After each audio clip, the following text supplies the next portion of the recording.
حضرت مسیح موعود علیہ السلام کے 5ویں خلیفہ حضرت صاحبزادہ مرزا مسرور احمد صاحب 15 ستمبر سن 1950 کو ربوہ میں صاحبزادہ مرزا منصور احمد صاحب اور صاحبزادی ناصرہ بیگم کے ہاں پیدا ہوئے۔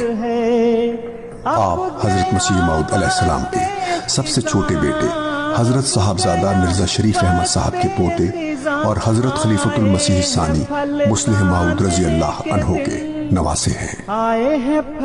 آپ نے تعلیم الاسلام ہائی اسکول ربوہ سے میٹرک اور تعلیم الاسلام کالج ربوہ سے BA کیا۔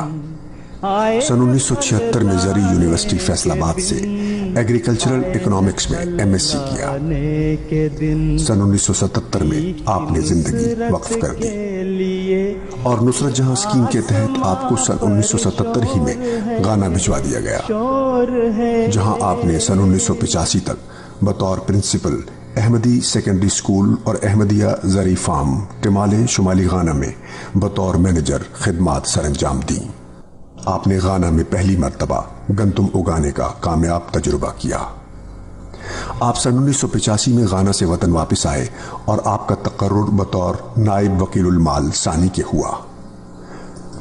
مجلس خدام الاحمدیہ میں مختلف اوقات میں آپ محتمم صحت جسمانی، محتمم تجنید، محتمم مجالس بیرون اور سن 1999 تا سن 1990 کے سال میں نائب صدر خدام الاحمدیہ کے طور پر خدمات بجا لاتے رہے۔ جون سن 1994 میں آپ کو حضرت خلیفۃ المسیح الرابع نے ناظر تعلیم مقرر فرمایا۔ دسمبر سن 1997 میں حضور رحم اللہ نے آپ کو ناظر اعلیٰ اور امیر مقامی مقرر فرمایا۔ بحیثیت ناظر اعلیٰ آپ ناظر زراعت اور ناظر ضیافت کی خدمات بھی انجام دیتے رہے۔ سن 1994 تا سن 1997 آپ چیئرمین ناصر فاؤنڈیشن اور صدر تزئین ربوہ کمیٹی بھی رہے۔